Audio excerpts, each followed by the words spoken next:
4월은 어린이날. 닌텐도는 너무 자극적이다. 학습 만화는 너무 교육적이다. 어린이날에 선물하기 좋은 어린이 만화책 추천. 빠밤. 적당히 책 읽는 습관도 들이고 적당히 아이들의 동심도 키워주면서 상상력과 심미적인 감각을 채워주는 어린이 만화 그림책 추천.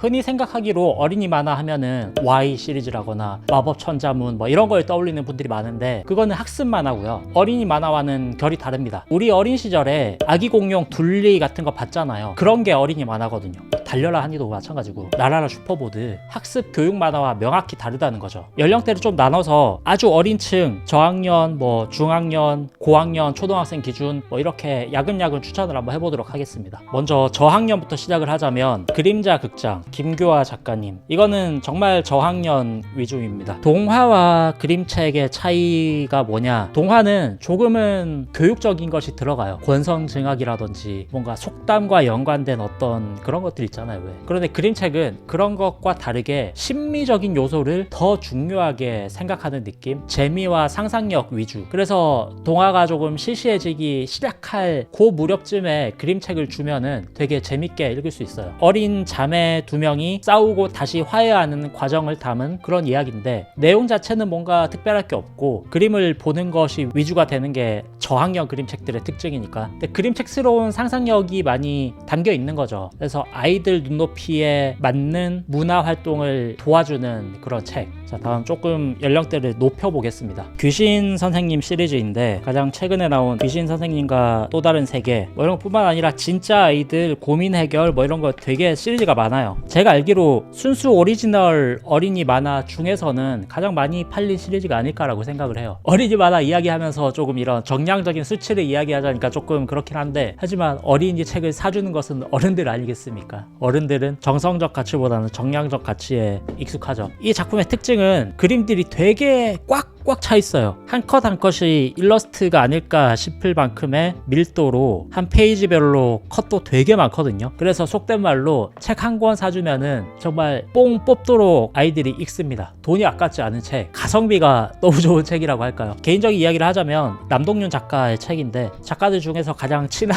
개인적으로 친한 작가이기도 하고요. 어린이 만화판에 좀 대통령 같은 느낌이 있습니다. 저에게는. 어쨌든 10만 권 이상은 팔렸을 테니까 추천드리고요. 자, 세 번째 책은 창비 출판사에서 나온 똑똑한데 가끔 뭘 몰라 정원 작가님. 작품의 주인공이 11살 초등학교 4학년이죠. 그러니까 4학년 이상 정도 되는 친구들이 보면은 좋을 만화. 약간 묘한 개그 코드가 있고 뭐라고 표현해야 되지? 덤덤한 감동도 좀 있어요. 사람은 죽어서 별이 된다 같은 되게 그냥 뻔한 대사가 작중 아이가 말하는데 뭔가 낭만적이지 않고 투명스러운 현실감이 있어가지고 되게 좀 기억에 남기도 하고요. 아이들에게 진짜 소중한 게 뭘까? 그건 아마 그렇게 대단하지 않은 것일지 모른다는 생각이 좀 들더라고요. 사실 모든 어린이 만화는 어른들을 위한 만화 같다는 생각도 좀 들었어요. 책 제목처럼 어른이 되면 똑똑해지지만 가끔 뭔가를 잃어버리게 되는 것 같다라는 느낌이 들잖아요. 그래서 제가 아마 뭔가 덤덤한 감동을 받지 않았나 뭐 이런 생각을 합니다. 이 책도 추천. 자, 마지막으로 사계절에서 나왔네요. 소년의 마음, 소복이 작가님. 사실 이 작품은 어른 동화에 가깝다고 생각을 해요. 제가 연령대를 조금씩 올리겠다고 했잖아요.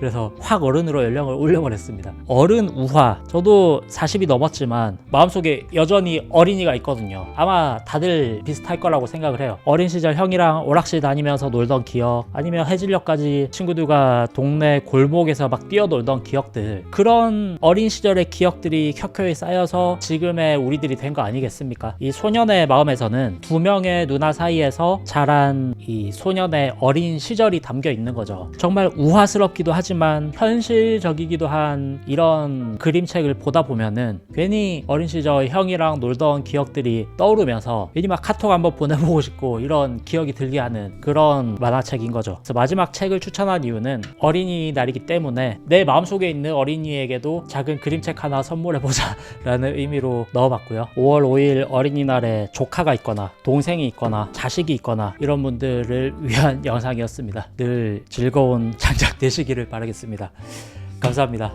이 마지막 멘트는 진짜 입에 잘 안 붙네.